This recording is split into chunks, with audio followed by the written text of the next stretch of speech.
السلام علیکم ورحمۃ اللہ وبرکاتہ۔ ابھی جو ہے میں نے حال فی الحال جو ہے انجینئر محمد علی مرزا صاحب کا جو ہے ویڈیو دیکھا۔ اس میں انہوں نے لکھا تھا رپلائی ٹو غامدی صاحب آن حدیث کیوں ضروری ہے، تو اس کا جو ہے جواب دینے کی کوشش کروں گا کہ حدیث کیوں ضروری نہیں ہے ایز فار ایز دین از کنسرنڈ۔ ہاں، ایز فار ایز دین کی شرح اور وضاحت is concerned, as far as history of دین از کنسرنڈ، یس حدیث ضروری ہے۔ یہ اپنے آپ میں ایک ہسٹوریکل علم ہے، ایک ضروری علم ہے، ایک فٹ نوٹ ہے دین کا۔ اگر کوئی یہ بولے تو ہم لوگوں کو کوئی اعتراض نہیں ہے۔ اعتراض اس بات پہ ہوتا ہے کہ یہ لوگ جو بولتے ہیں، علی بھائی لوگ یا پھر جو ٹریڈیشنل اسکول آف تھاٹ ہے، وہ یہ بات بولتے ہیں کہ سنت کی ویریفیکیشن جو ہے وہ حدیث کے ذریعے ہی ہوگی۔ یہ بات جو ہے وہ کمپلیٹلی غلط ہے، اور یہ بات جو ہے اپنے حافظ محمد زبیر صاحب جو ہے اہل حدیث والے، وہ بھی یہ بات بولتے ہیں کہ حدیث کی جو ویریفیکیشن ہی کہاں ہوگی۔ آپ بولتے ہیں عملی تواتر، تو کچھ یہاں پر جو عملی تواتر سے کیسے پتہ چلے گی؟ بہت سارے لوگ جو ہے بدعت کرتے ہیں، محرم کا جلوس نکالتے ہیں، اور یہ جو اپنا 12 ربیع اول جو ہے مناتے ہیں، تو یہ بھی تو عملی تواتر چلی ہوئی آ رہی ہے، ٹھیک ہے؟ تو پھر کیسے جو ہے ہمیں پتہ چلے گا؟ تو جو حدیث ہی ایکچولی جو ویریفیکیشن ہوتی ہے سنت کی، وہ حدیث کرتی ہے۔ ابھی سننے میں تو بہت لاجیکل لگ رہا ہے، لیکن جب آپ ڈیپ ڈائیو کیجئے گا تو آپ کو پتہ چل جائے گا کہ یہ جو ہے صرف ایک، آپ سمجھ لیجئے ایک نا واقفیت ہے، ٹھیک ہے نا؟ سب سے پہلے تو ان کا یہ آرگیومنٹ ہے کہ عملی تواتر، کس کا عملی تواتر؟ عملی تواتر صرف عرب کا یہ ہوگا۔ سب سے بڑی بات یہ ہے کہ جب ہم لوگ یہ بات بولتے ہیں کہ مسلمانوں کے اجماع اور تواتر سے جو ہے دین منتقل ہوا ہے، تو ہم لوگ جو ہے دیوبندی، بریلوی یا اہل حدیث کی بات نہیں کرتے، کسی ایک گروہ کی بات نہیں کرتے۔ ہم یہ بولتے ہیں کہ تمام کے تمام گروہ جو ہے وہ ایک ہی دین کو جو ہے ٹرانسمٹ کر رہی ہے۔ ڈیفرنسز کہاں پر آتے ہیں؟ ڈیفرنس یہ آتا ہے کہ جب کوئی ایک گروہ جو ہے کوئی الگ کام کرنا سٹارٹ کر لیتا ہے، تو اس کو جو ہے ہم لوگ سنت بولتے ہی نہیں ہیں۔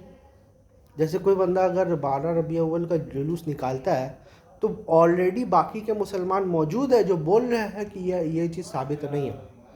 کوئی بندہ اگر جو ہے یہ کوئی بھی بدعت کرتا ہے، تو سارے کے سارے مسلمان وہ بدعت نہیں کرتے، ایک خصوصی جماعت جو ہے وہ بدعت کرتی ہے۔ جب ہم یہ بولتے ہیں کہ دین جو ہے مسلمانوں کے اجماع و تواتر سے منتقل ہوئی ہے، تو اس سے یہ سمجھ میں آتا ہے کہ جتنے بھی مسلمان ہیں وہ سب جو ہے نسلاً در نسلاً ہر جنریشن میں دین کو ٹرانسمٹ کیا، پورے کے پورے مسلمان، کسی ایک گروہ کی بات نہیں ہو رہی ہے۔ اور آپ کی جو مثال ہے، آپ اس مثال کو اس طرح سے دے رہے ہو کہ کوئی ایک گروہ اگر بدعت کرتا ہے، آپ میرے کو ایک بدعت بتاؤ جو پوری کی پوری مسلم امت کرتی ہے۔ آپ میرے کو ایک بدعت آپ نہیں دکھا سکتے جو کہ پوری کی پوری مسلم امت کرتی ہے۔ آپ کوئی بھی بدعت میرے کو دکھاؤ گے تو وہ کسی خاص گروہ سے جو ہے متعلق ہوگا، خاص ریجن سے متعلق ہوگا، ٹھیک ہے؟ لیکن سنت جو ہے وہ پوری کی پوری جو مسلمان امت اگر چاہے وہ اس کو پریکٹس کرے یا نہ کرے، منتقل ضرور کرتی۔ تو پوری کی پوری امت جو ہے وہ کسی چیز کو اگر منتقل کر رہی ہے نا، تو یہی جو ہے قرآن و سنت اسی طرح سے جو ہے ٹرانسمٹ ہوا۔ رسول اللہ صلی اللہ علیہ وسلم نے کوئی عمل کیا، ٹھیک ہے، صحابہ نے اس کو جو ہے عمل کیا، صحابہ سے تابعین سے، اب جو ٹرانسفر ہو رہا ہے وہ جو ہے پوری کی پوری جماعت، صحابہ کی جماعت اس کو ٹرانسفر کر رہی ہے، پوری کی پوری تابعین کی جماعت ٹرانسفر کر رہی ہے، تبع تابعین کی جماعت ٹرانسفر، یہ مسلمانوں کی پوری جماعت۔ آپ کی جو مثال ہو رہی ہے بدعت کی، وہ مسلمانوں کی کوئی ایک جماعت یا ایک فرقہ آپ بول لیجئے۔ فرقہ وہی ہوتا ہے نا جو جماعت سے الگ ہو جاتا ہے، ٹھیک ہے؟ وہ ایک جو ہے فرقہ جو ہے اس کو ٹرانسمٹ کرتا ہے۔ آپ دیکھیے گا بدعت کبھی بھی ہوگی تو ایک فرقے کے ذریعے ہوگی، اور سنت کبھی بھی ہوگی وہ ایک دم مجموعی طور پہ ہوگی، وہ پوری کی پوری مسلمان امت جو ہے اس کو ٹرانسمٹ کرے گی۔ اب جو ہے یہاں پر جیسے ہمارے کیسر احمد راجہ صاحب ہیں اور بھی باقی سب لوگ گئے، وہ یہ بولتے ہیں کہ جب قرآن اور سنت مسلمانوں کے اجماع اور تواتر سے منتقل ہو رہی ہے تو تم اجماع کو سورس آف دین کیوں مانتے ہو؟ ٹھیک ہے، تو آپ ایک چیز سمجھ لیجئے، کوئی چیز اگر موڈ آف ٹرانسمیشن ہے وہ سورس نہیں بن جاتا، سورس ہمیشہ قرآن و سنت ہی رہتا ہے۔ مثال کے طور پہ اگر کوئی پوسٹ مین آ کے مجھے جو ہے خط دیتا ہے، یا اگر جی میل سے مجھے کوئی ای میل ملتا ہے، یا پھر میں یوٹیوب پہ ویڈیو اگر دیکھتا ہوں، تو یوٹیوب حجت نہیں بن جاتا، وہ پوسٹ مین حجت نہیں بن جاتا، اور نہ ہی جی میل حجت بن جاتا ہے۔ حجت وہ ہوتا ہے کہ وہ چیز جو مجھ تک پہنچا رہا ہے وہ حجت بن جاتا ہے۔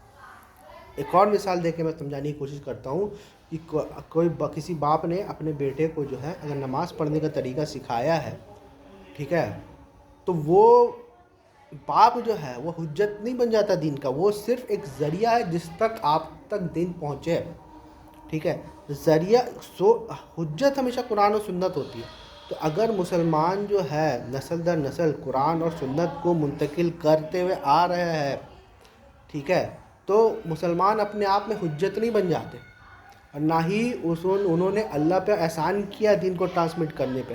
دین کو ٹرانسمٹ کرنا ان کا فرض تھا، انہوں نے دین کو ٹرانسمٹ کر دیا، بہت سارے لوگوں نے کچھ بدعتیں بھی ایڈ کر دی، لیکن جب آپ مجموعی طور پہ اگر آپ اکٹھا کرو گے تو وہ بدعتیں جو ہے نیٹ گراس نیٹ میں کٹ جاتی ہے، کیونکہ مجموعی طور پہ جو ہے، میں پھر سے چیلنج کرنا چاہوں گا کہ کوئی ایک بدعت بتا دو جو کہ پوری کی پوری مسلمان امت اس پر اتفاق کرتی ہو یا پھر اس کو ٹرانسمٹ کرتی ہو، ایک بدعت میرے کو بتا دو۔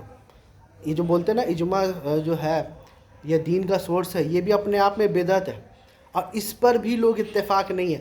یہ بولتے ہیں نا اجماع سورس آف دین ہے، اجماع کے اوپر خود اجماع نہیں ہے۔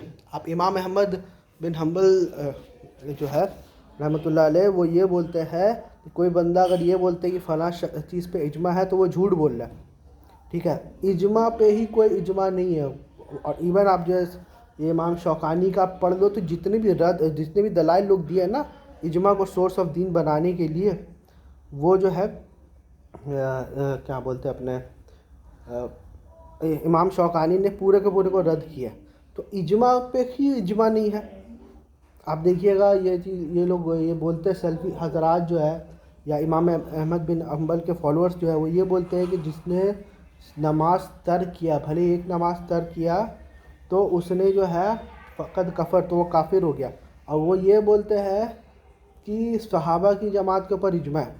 بھائی اگر صحابہ کی جماعت، ترمذی میں ہے نا کہ صحابہ جو ہے کسی چیز کو نا کفر نہیں سمجھتے تھے سوائے ترک صلاۃ کو، ٹھیک ہے، تو اگر یہ اجماع ہے اور ویسا ہی اجماع ہے تو اس کو تو پھر بعد والے لوگ نے توڑ دیا، کیونکہ بعد والے میں جو ائمہ اربعہ ہے اس میں سے تو 4 امام مانتے ہی نہیں ہے کہ ترک صلاۃ جو ہے وہ کافر ہو جاتا ہے، وہ تو اس بات کو مانتے ہی نہیں ہے،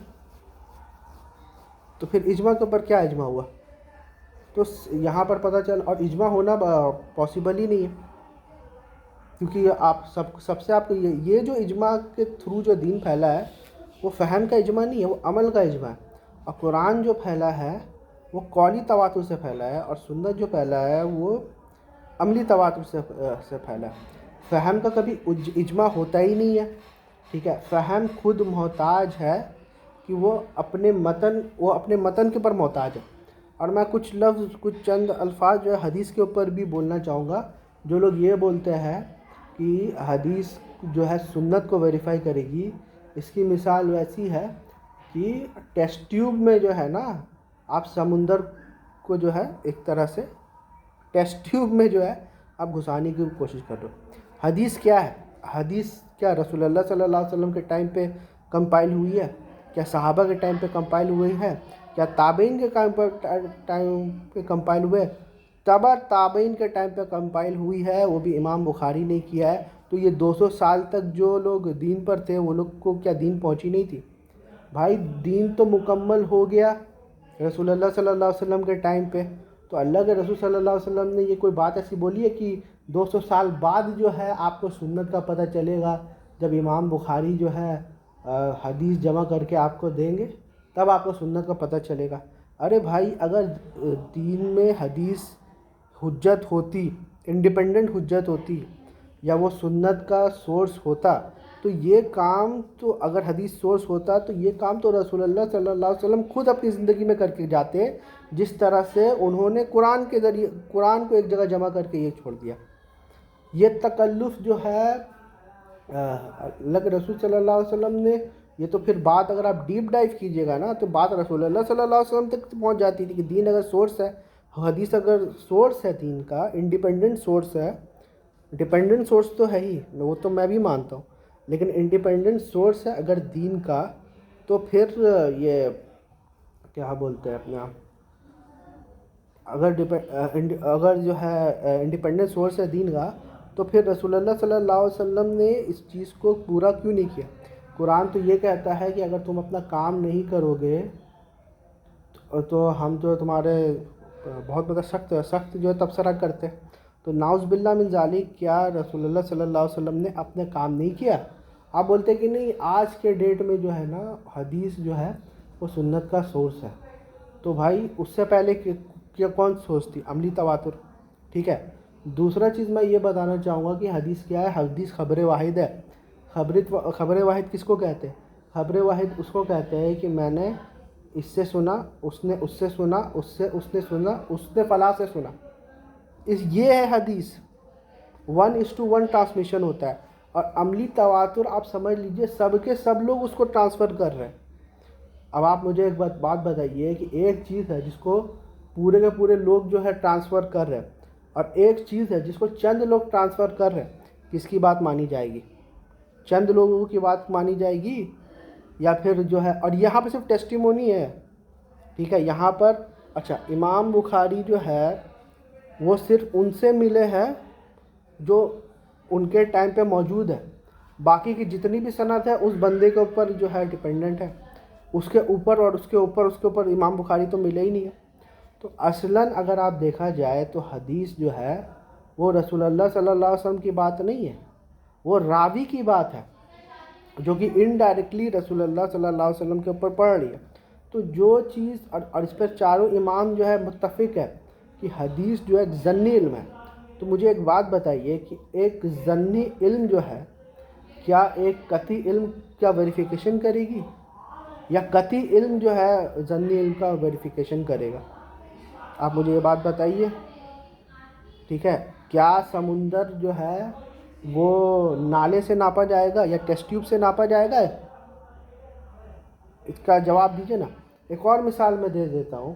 اب جیسے مثال کے طور پر ہم لوگ ویڈیو دیکھتے ہیں انجینئر محمد علی مرزا صاحب کا، تو ویڈیو جو ہے یا یوٹیوب ہے وہ ایک میڈیم ہے، ہم لوگ سنتے ہیں، پوری دنیا سنتی ہے انجینئر محمد علی مرزا صاحب کو، ٹھیک ہے نا۔ اب کوئی ایک سکھا آدمی جو ہے وہ یہ بولتا ہے کہ میں نے سنا تھا کہ انجینئر محمد علی مرزا جب میں ان کے اکیڈمی گیا تھا تو انہوں نے فلاں بات کی تھی، ٹھیک ہے، فلاں بات کی تھی۔ اب وہ چیز انہوں نے ان کو بولا، کیا نام ہے، جو بھی سکھا آدمی ہے۔ تو مجھے ایک بات بتائیے، ایک چیز جو ویڈیو میں موجود ہے اور ایک چیز کسی سکھا آدمی نے، چاہے وہ 3-4 کی ہی تعداد میں کیوں نہ ہو، چاہے وہ 10-12 ہی کی تعداد میں کیوں نہ ہو، لیکن آف کیمرہ اگر انجینئر محمد علی مرزا صاحب کوئی بات کہتے ہیں، ٹھیک ہے، جس کا کوئی ویڈیو ایویڈنس نہ ہو، مطلب ان کے جانے کے بعد اگر کوئی بولتا ہے، کیونکہ اگر وہ اپنے لائف میں رہے تو وہ کلیریفائی کر دے دوسرا ایک ویڈیو بنا کر، لیکن سپوز آپ ایک بات بتائیے کہ ایک ویڈیو جتنے بھی اب ان کا جو بھی ریکارڈ ہوگا وہ ویڈیو میں رہے گا، ہم لوگ ویڈیو کے تھرو ہی ان کو جانتے ہیں، ٹھیک ہے، لیکن کوئی ایک اور بندہ جو ہے وہ یہ بات بولتا ہے کہ میں نے انجینئر محمد علی مرزا سے فلاں چیز کے بارے میں سنا تھا، تو وہ کیا ویسی حجت ہوگی جیسی جو ہے انہوں نے ویڈیو میں ریکارڈ کیا گیا تھا؟ اب بولے کہ نہیں، اس میں تو زن آ گیا نا، اس میں کیا ہے کہ اس کا کوئی ویڈیو پروف نہیں ہے، چند لوگوں نے کیا سنا ہوگا، کیا سمجھا ہوگا، سب کا الگ الگ یہ رہتا ہے۔ اسی طرح سے حدیث کا بھی یہی معاملہ ہے کہ اگر اس نے رسول اللہ صلی اللہ علیہ وسلم سے سنا ہوگا، کیا سنا، کیا سمجھا، اور پھر آگے کیا ٹرانسمٹ کیا۔ کچھ لوگ اگر اس کو ٹرانسمٹ کرتے ہیں نا تو پھر آپ دیکھیے گا حدیث کے جو الفاظ میں بھی اختلاف آ جاتا ہے، لیکن آپ قرآن دیکھیے، قرآن ایک بندہ ویسے ہی بولے گا، دوسرا بھی ویسے بولے گا، پوری جو جماعت ہے وہ ویسے ہی کرے گی. کیوں؟ کیونکہ رسول اللہ صلی اللہ علیہ وسلم نے قرآن سب کو دیا تھا. سب صحابہ کے پاس قرآن تھا، سب صحابہ کے پاس سنت تھا، کیونکہ انہی کو منتقل کرنا. تو حدیث کیا ہے؟ رسول اللہ صلی اللہ علیہ وسلم نے کسی کو حدیث نہیں دیا تھا. کوئی بندہ آیا، کوئی سوال پوچھا، رسول اللہ صلی اللہ علیہ وسلم نے جواب دیا. تو جو بندہ آیا ہے وہ خود اپنی رسپانسبلٹی پر اس کو لکھا ہے اور ٹرانسمٹ کیا. اس کو رسول اللہ صلی اللہ علیہ وسلم نے چیک نہیں کیا، کسی نے چیک نہیں کیا.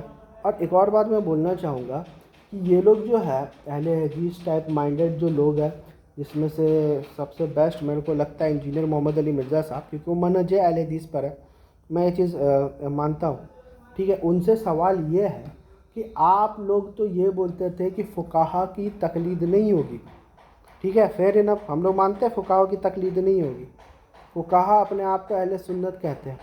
ٹھیک ہے، لیکن آپ ہمیں فقہا کی تقلید سے نکال کر جو ہے وہ آپ ہمیں جو ہے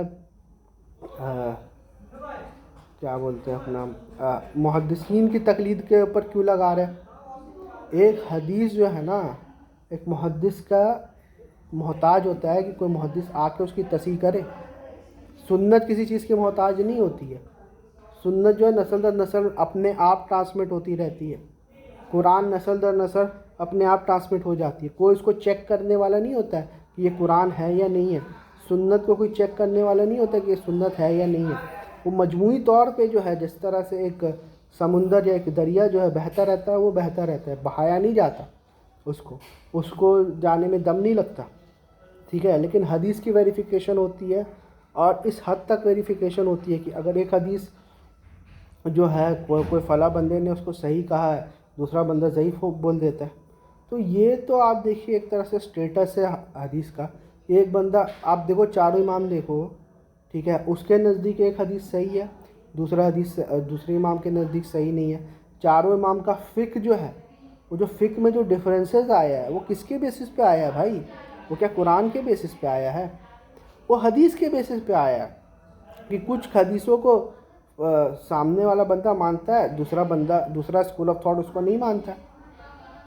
تو تسلی کے اوپر بھی ڈیپینڈ کرتا ہے نا، کہ مجھے نہیں لگتا کہ یہ جو حدیث جو راوی نے بیان کیا ہے انہوں نے صحیح بیان کیا ہے.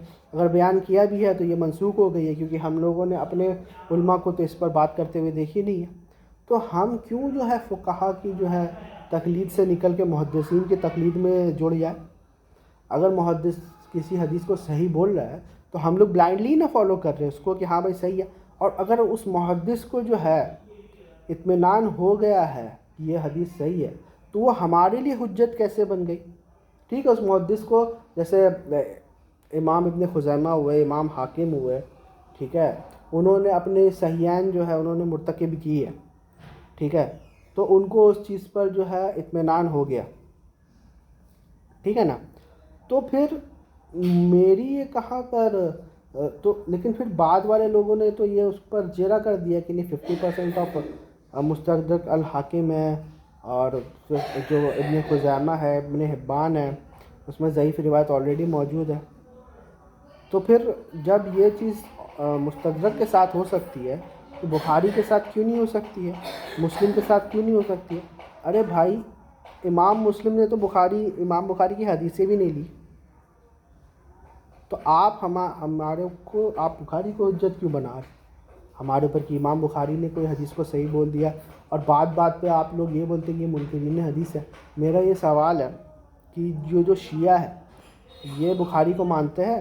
یہ جو بخاری میں جو خلفائے ثلاثہ کے اوپر جو یہ ہوتا ہے، کیا بولتے ہیں، کہ فضائل کے اوپر جو حدیثیں ہیں، کیا اہل تشیع جو ہے ان حدیثوں کو مانتے ہیں؟ اگر آپ بولتے ہو نہیں مانتے ہو تو وہ کیا منکرین حدیث ہو گئے؟ کیا جو یہ اصول کافی ہو گیا،